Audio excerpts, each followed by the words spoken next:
Well, this video has been a long time coming.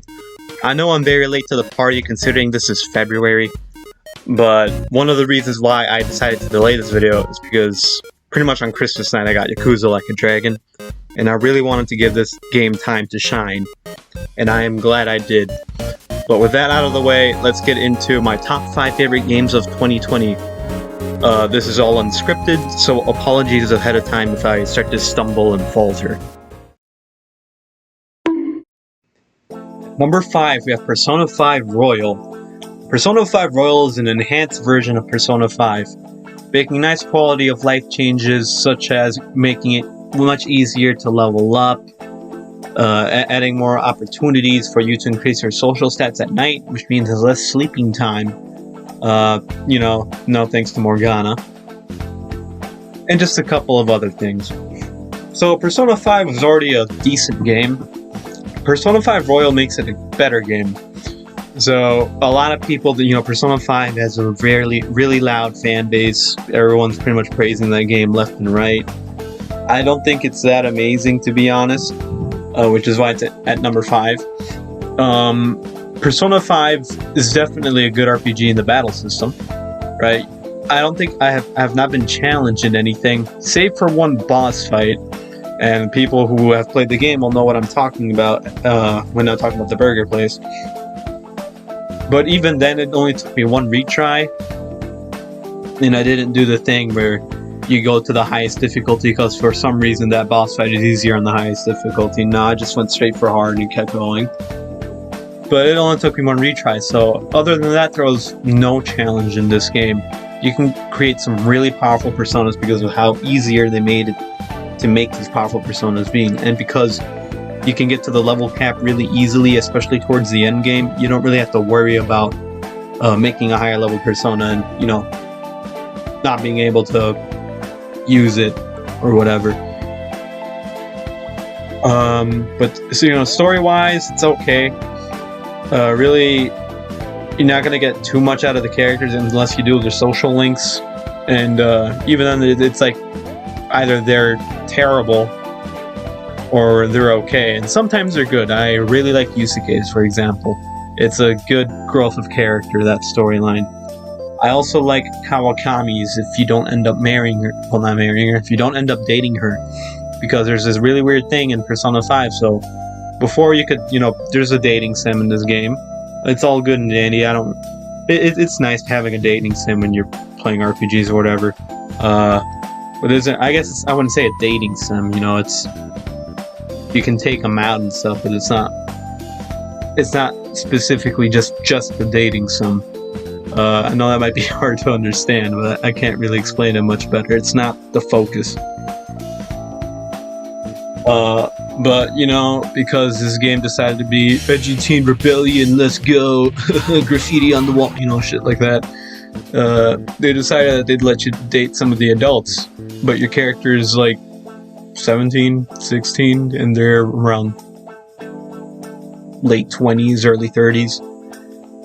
So I like Kawakami's if you don't end up dating her, because even though she's like my favorite girl in Persona 5, you're a freaking teenager in that game, so don't do it. And if you do that really just devalues Kawakami's character in my eye. Same with Takemi, who is also an adult character that I really like, but you shouldn't do that. But anyway, besides that, you don't get too much out of the social links if you actually pay attention to some of the story beats. And I do not like how they really try shoving down this character Makoto down your throat. Makoto is a very irritating character. I honestly don't see why she is as popular as she is. But the team definitely had a preference for her, you can tell. At least until Kasumi comes in. Then you can tell that they also had a preference for her too. So I'd say they're Makoto or Kasumi that they're really pushing. But, went through gameplay. Oh yeah, besides the battle system, which is a pretty good, fun battle system. Really quick, fast-paced. We got the dungeons now. The dungeons are pretty gorgeous, and most of them are serviceable. They're fine. It's more about the spectacle of the dungeon and the symbolism behind it. So with that, personally, I really like both the casino dungeon and the museum dungeon. Those are really cool ones, and the museum dungeon is especially really pretty. I love that place. It's got a nice chill tune to it, and matches perfectly with the dungeon. So the dungeons are, for the most part, are pretty serviceable. Nothing particularly besides those two I mentioned stand out as being super amazing, and even then those two aren't, amazing. I never really find dungeons in other games to be that good, to be honest. Really, best dungeons are Zelda dungeons, hands down. But I am not talking about Zelda, I'm talking about Persona, so sorry to get off track. But these dungeons are beautiful, and they're fun to go through, for the most part. You got some stinkers, but for the most part, there's like very minimal stinkers, like just one really bad one. Other than that, it's all good. Oh, I forgot to mention another really good one is Futaba's dungeon, the pyramid. That one's really good too. One of the best dungeon themes in the game, and one of the best dungeon themes in just gaming music in general. Speaking of the music, Persona 5 music is top notch. I have a slight preference for Persona 4. But I will admit that Persona 5 probably has the best music in the series. Especially the battle theme Last Surprise.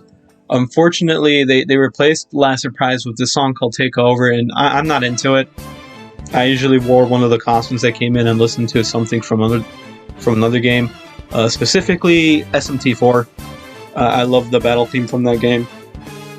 But yeah, other than that one battle theme, music is pretty much perfect in Persona 5.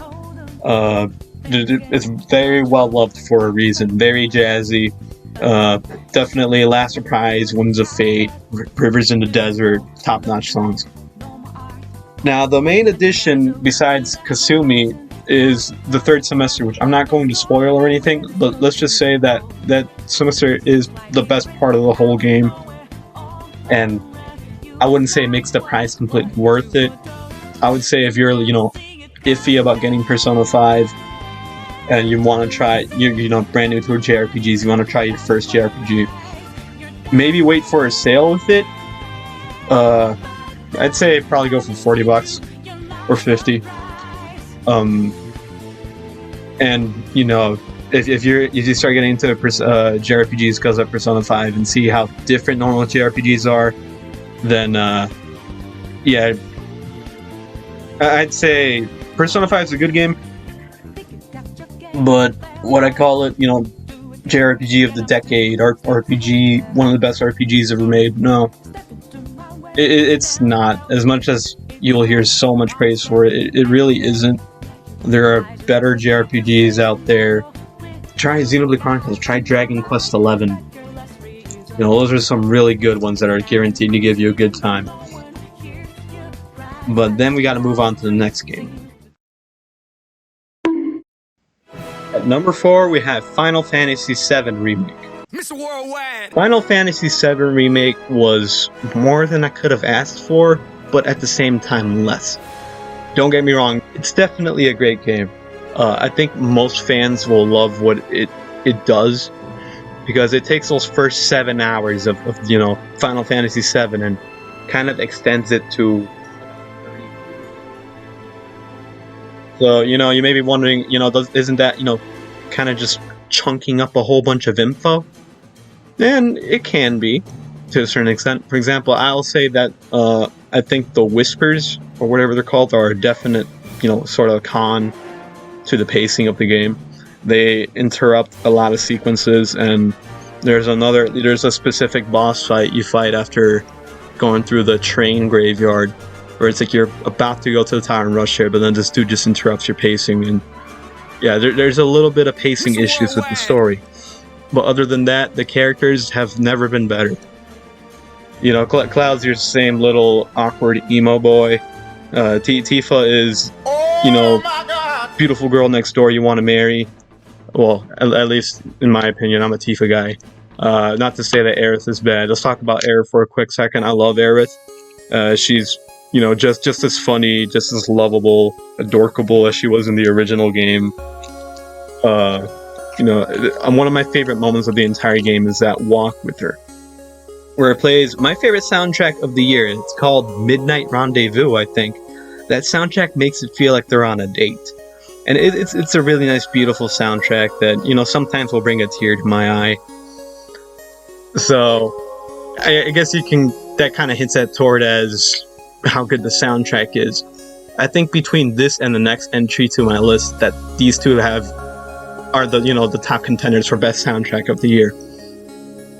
Final Fantasy VII Remake just edges out the next game for me, though, in terms of soundtrack, because of just that one song, Midnight Rendezvous. It's got some really great tracks, and I think if you win my favorite soundtrack of the year, you win maybe my favorite song of the year, you win my favorite soundtrack of the year. So we'll give it to Final Fantasy VII Remake for that. Let's talk about gameplay. Final Fantasy VII Remake takes the original formula and pretty much mixes it a bit with Final Fantasy 15, but as I like to say, it fixes it. So, criticism of Final Fantasy 15 I have is that game, it's just hold a button and win, and you can occasionally press triangle and, you know, left, up, right. It's not a deep game at all. It's stupidly simple. It is the most basic JRPG to exist, as far as I know. Second place being Pokemon, but anyway. With Final Fantasy 15, it's not that fun to play. It's a beautiful game, but it's not that fun to play, and the story is a little all over the place. But you know, they decided to, okay, how can we fix this kind of formula? So with Final Fantasy VII Remake, it's still kind of, you still got one button to do attacks, right? But now each character has some type of thing they can do with triangle, right? With Cloud, he changes to Punisher mode, which changes up his fighting style pretty much, where he's more powerful and his block does a counter. This is the mode you're going to use for most of the game. It's really good. Tifa has like an attack that kind of has multiple levels, right, that you can stack up with an ability. And Triangle does this attack. Barrett shoots, you know, big gun. Aerith, what does Aerith do? She kind of just shoots another like a crystal laser thing that she can charge up. But anyway, it's another option. But if it was just this, then yeah, this game wouldn't be that good and it wouldn't be that fun with the combat, in my opinion. But you also have abilities and spells. So abilities and spells are activated by building up your tech bar meter. Your tech bar meter basically acts like the real-time meter in the older Final Fantasy game, right? Where you kind of build it up, then you can do an attack with the abilities or spells. Some attacks take 2 bars, most attacks take 1. It also works the same with summons, right? So with these things, you pretty much get more attacks, and it's kind of like activating an art in Xenoblade in a sense, where you do this attack or this buff, and you know it's instead of it, well, there's a meter, but it's like the bar acts like cooldown, and then there's your MP, which is, you know, how much the attack costs. It's a good fun system, and you can shortcut these attacks to some buttons. I didn't do that just because I honestly really like the way they stylized it with once you go into that little menu.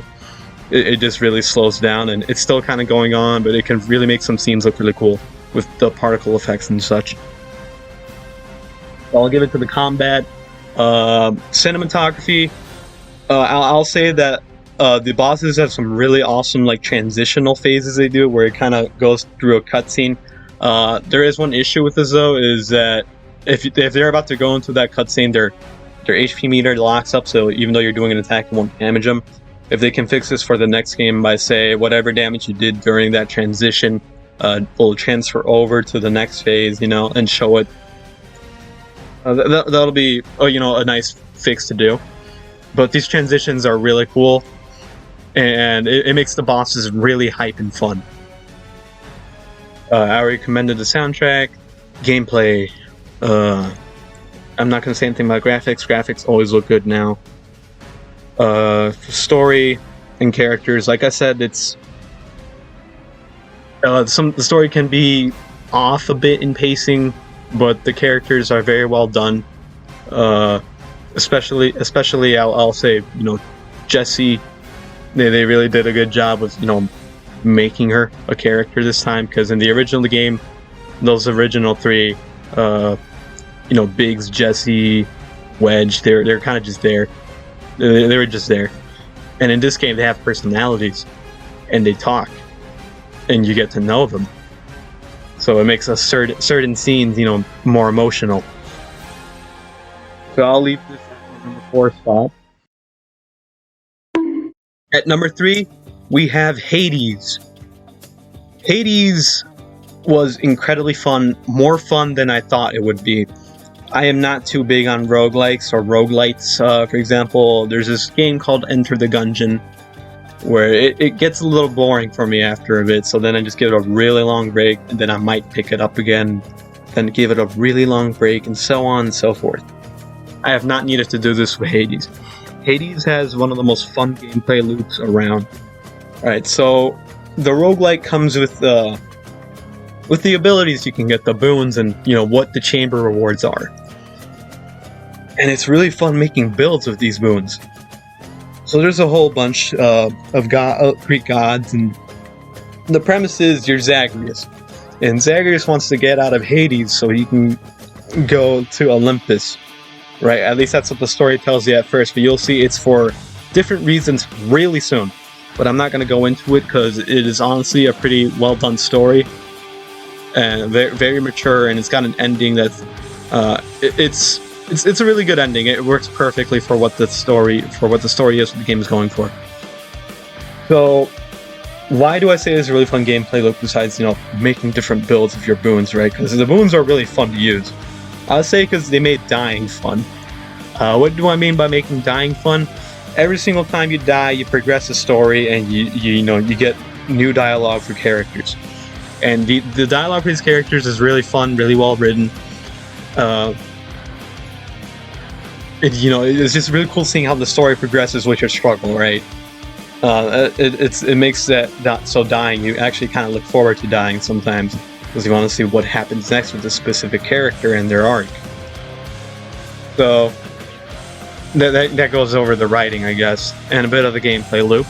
The soundtrack is basically a really cool mix of sort of like Greco style music with some metal, and it's really headbanging. There are headbangers here. I'll specifically like to point out Scourge of the Furies is probably my favorite song in this soundtrack. It's just a really fun song, really gets you energized and going. So the soundtrack is excellent. Like I said, Final Fantasy Remake is my favorite one, but Hades is just on the margin. It's basically almost swappable to me, right? And let's go over the graphics. I'll only point out graphics if there's an actual interesting thing going on. The game's art style is gorgeous. It is a very vibrant, colorful game. So even going through the same areas over and over again, it's very pleasant to the eyes. And, it's just so, closing thoughts, really fun game, really fast-paced. I recommend it to everybody who likes roguelikes or roguelites, and even if you don't, this one is a little different. This one feels different. It's just really, really fun. Highly recommend it. So this game sounds like a perfect 10, right? What would take away the later spots?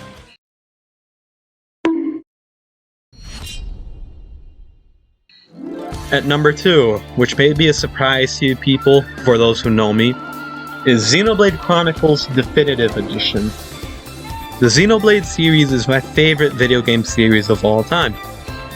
Now, I've loved every game I've played from the Xenoblade series of Monolith. They've done a great job of all their games.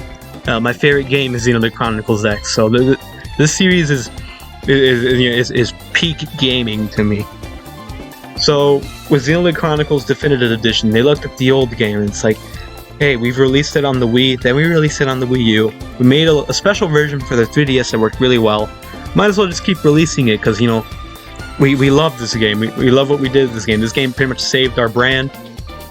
And we have a very special place for this game. So they took Xenoblade Chronicles and made it gorgeous. Now, the original Xenoblade was beautiful in an ugly way, so you could tell it's an old-looking game. But thanks to the direction that they took with the game's locations and art style, and just how creative and ambitious they were, the game still looked beautiful. Now they took that and they just made it look, fresh coat of paint. Beautiful. There are some areas that look even better than Xenoblade Chronicles 2. I'll specifically point out that, the grass is some of the best looking grass I've ever seen in a video game.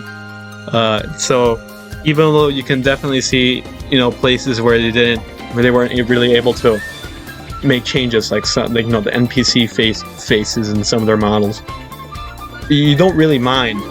You don't really mind seeing some really ugly looking, enemies that definitely look, that they came straight from the Wii, because the locations are beautiful. The gameplay is really fun. I love Xenoblade gameplay. Xenoblade gameplay is some of the best gameplay in any RPG ever. It is quick. There's no magic at all. So all it is cooldowns, right? So it's about managing your positioning, learning what your character does and what they're good at, and really just exploiting the game. So Xenoblade can be one of the easiest games if you know what you're doing. Because, like, for example, I've made my Shulk really strong. It's really easy to make Shulk strong. Same with Rhine and Dunban. Oh, I'm sorry, Rain and Duncan. So, stupid IGN. But it's really fun to make these games, to make these characters as powerful as they can be. Except Charlotte. You don't really use Charlotte, even though she can be really strong too. Just avoid Charlotte. But besides the combat being really fun and just really exciting, it's really fast-paced, has you thinking on your feet. The environments, the exploration in this game is great. Now, they improved upon the exploration in later titles, Xenoblade X and Xenoblade 2, with Xenoblade X being the peak of exploration in this series. I believe that, just because there aren't really anything like special treasure chests and loot to find, it doesn't mean that you don't want to explore, because the environments are so beautiful and imaginative. You just want to see more of this world. And even then, they do fix the loot thing with another thing. They add unique monsters, which are like overworld super bosses that are bosses. So you play against them and they're going to be stronger for what their level is, and sometimes they're just going to be crazy. And the cool thing about this game is every area pretty much has like a stronger sort of boss, right? So even if you're level 30 after going from Colony 9, you can go back and still fight monsters that will give you, that are like at your level or a little higher. It is because of that, you're encouraged to kind of just go back and keep killing different things and adding it to your list of achievements. I'm not saying there's an achievement system in this game, because I don't think games need achievement systems that much, really, unless there's an award in it for you.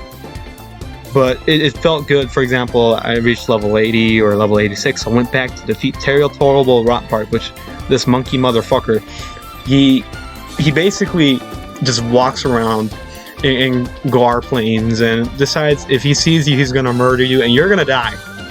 This guy is very powerful, and what the games do is, even if you got a really good set, like I'd said I had a really good set with Shulk, Rhine, Dunban. I had a really good set with them. But even then, if they're higher level than you by a considerable amount, you get an accuracy debuff or something, so you might not even be able to hit them.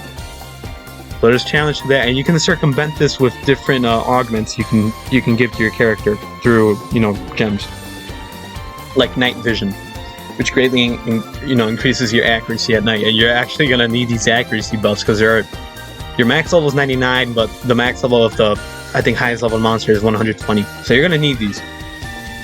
But it just, because of this, you want to explore, you want to fight more, you want to challenge yourself in this game.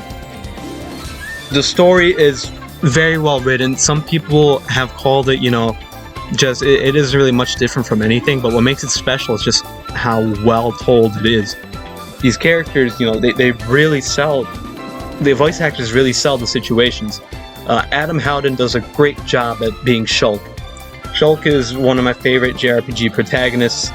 Even though he can be a little dull with relationships, you know, it's really established early on in the game that he's a little socially awkward. He kind of loses this more as you know the story progresses and becomes more. How do I say? He has more confidence in himself. But it's really nice seeing him grow. I think the character who has the most growth is Ryan.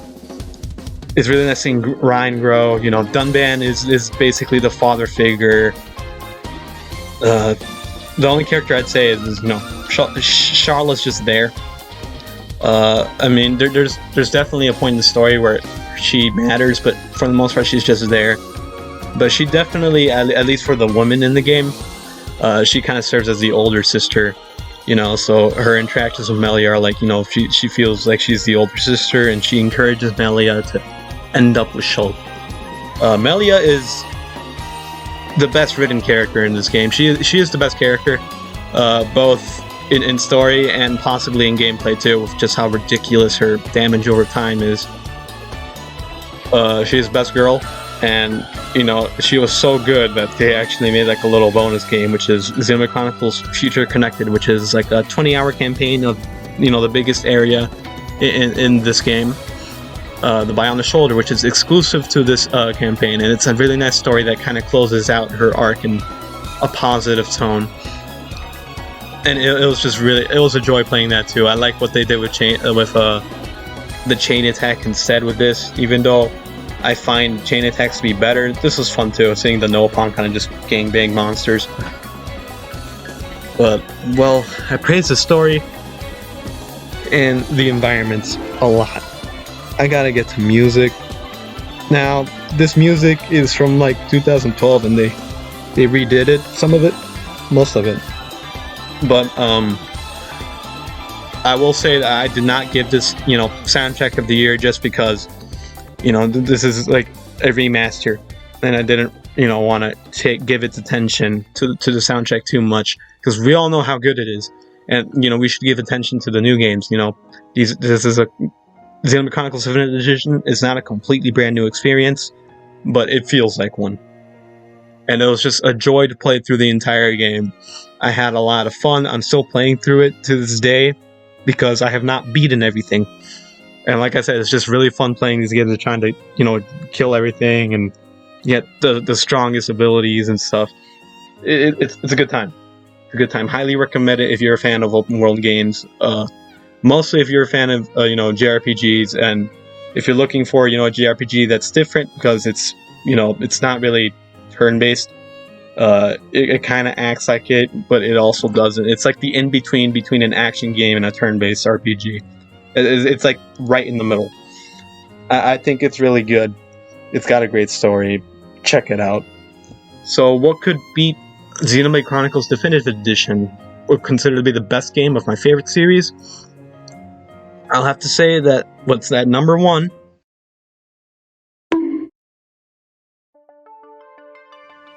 is Yakuza Like a Dragon. My god, this game was amazing. This was, you know, RGG Studios' first foray into a JRPG. And I gotta say, you know, for as much as, you know, this game came from a joke, an April Fool's joke that was just received so well that they decided to kind of just drop the beat 'em up and actually, you know, make a JRPG. They made something so good out of a joke. The gameplay is a really fun turn-based RPG. It doesn't, you know, do anything insane, right? You're not really doing anything much different than a basic JRPG. What it does though is it's basically all your take place in you know, just the cities, right? And you don't really go into a special arena or anything. You're just fighting in there. So because of this, you know, almost every attack can be an area of effect attack if you know how to do it. Almost every attack. Items are interactable within the field. So, for example, if you got Nanda, you know, there's like a sign in front of him. He'll kick that sign, try to kick it towards the enemy. If it hits him, it does damage. Then he goes to do the attack, right? And Ichiban, he'll pick up things like a bicycle, you know, he'll do a Kiryu style and just try to destroy him. It's really fun because a lot of the moves have good impact to them. In terms of style of the fighting with the combat, there's a lot of styles. It's funny. For example, with Nanba, I was laughing when I first read the description for his defense debuff. It's like Nanba blows out rancid ass fumes to the enemy, and it's great. It's got a good sense of humor. The best sense of humor in the series, actually. This game was funny, really funny. When you're doing the side stuff. Main story is a whole other issue, but we're gonna get there a little later. And special attacks, once again, they're very humorous, and the cool, fun thing about this game is what's actually happening. We don't really know what's actually happening in combat. Probably just a normal Yakuza tussle. But Ichiban has a crazy imagination. He's very imaginative. So basically, all the attacks we see are in his imagination. So we don't actually know what's going on when Nanba jumps into the air and spews a giant spiral of fire at all of the enemies. We don't know, and that's what makes it a little funny. We don't know how calling the summons, which are pretty much he calls friends to help him fight, how it actually goes down. We can kind of guess, like for example, Gary Buster Holmes. He probably just comes in and starts punching everybody. The badass he is. But we don't exactly know what happens when you call Nancy Chan the crawfish. It's crazy. Well, with that out of the way, let's get with the story. The story made me cry a couple times.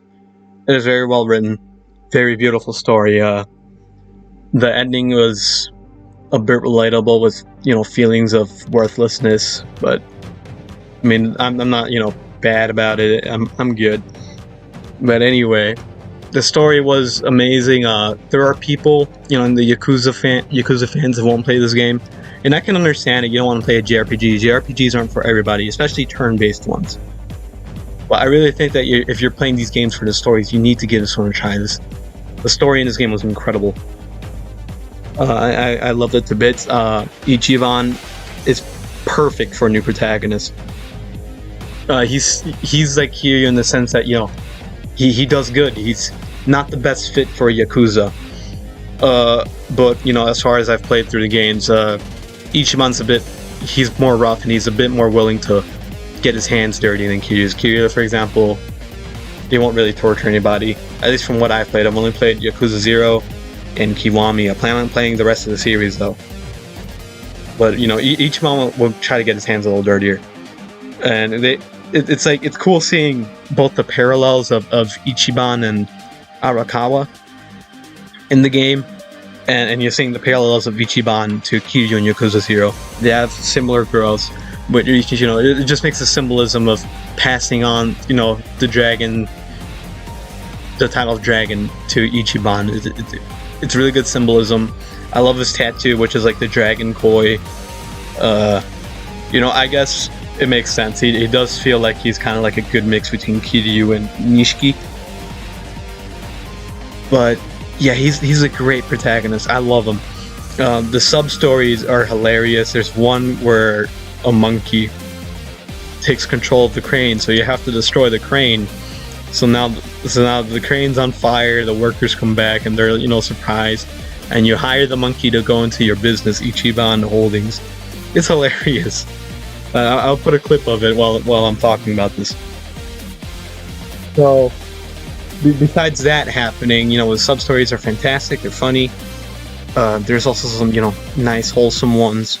Like I really like the one with the homeless. Well, she's not homeless, she's just getting money for her brother who's having a surgery. There are just some really nice wholesome ones. Mini games are really fun, of course. I didn't see pool. I might have missed it, so I kind of missed that. But darts is here, karaoke is here. Karaoke is still as fun as it always is. You got a new mini game, which is like you take the moves from Persona, where you can learn to have a better personality, but instead of just pressing X to see what happens next, you kind of get a bit of a story of what the movie's going on. Ichiban's criticisms of the movie in between, And you know, in between those different scenes, you actually have to, like, a little mini game where you have to tap the right buttons to what's it called? To attack the rams, and you have to make sure not to hit the alarm cocks, as they call them in the game. It's a really fun mini game. The finance game mini game in this game is it's like they took Yakuza Zeros and made it much better. So it's overall a really nice package with a beautifully done story. You know, really stylistic attacks. What am I gonna mention? Music. Music hasn't really reached my, you know, favorite soundtrack of the year, but it's also up there. The music in this game is really good. If you like, you know, dubstep electronic dance music, you're gonna love this game's soundtrack. Some highlights include Geomi Jewel Encounter, if I'm saying that right. Correct me if I'm wrong. You know, some of the karaoke songs. I really like Ichiban's brand new song. You know, there's a lot of good soundtracks in this game. I want to say more, but it might actually spoil some. So some, you know, really nice boss fights that are really nice to longtime fans. It might spoil it, so I don't want to go into that. But you know, this game's a bop. This game's got bops. Only thing I'd suggest though, when it comes to the combat, is if they decide to continue this JRPG kind of thing, because at least so far it's established Ichiban isn't strong enough to fight by himself yet. They could obviously change this later, because they do imply that he's going to get to this point. But if they're going to keep the JRPG combat, I suggest to let you take control of the characters, because even though you got some attacks that are very important with AoE, you can really only select the enemy you attack with. You attack, and the problem is, you know, those enemies move on themselves too, so they reposition themselves all the time. So once you pick the enemy, you decide that spot, and you can't really control exactly where you're going to attack them. You're usually just going to go in front of them. So this can cancel out a bit of the AoE they're trying to go for. So doing this would increase the strategy a bit, make some of these attacks a bit more worth to use, even though AoEs in this game are really powerful and really fair. So it's just a little minor tweak I'd like to say. But other than that, this game is like 10 out of 10. Should have won the official game of the year, and I don't mean the one that the critic panel chooses. I mean, you know, the fans. I when it comes to game of the years, I listen to the people's voice input, because I mean, that's the people speaking, not just, you know, 3 critics who are either, you know, I'm not saying they are, but they could be being paid, and they could just have really personal feelings, or they're just trying to get really good brownie points from, you know, liberals or conservatives or whatever's going on. Because, you know, I'll just say that, you know, Last of Us 2 won the year, and that game shouldn't have.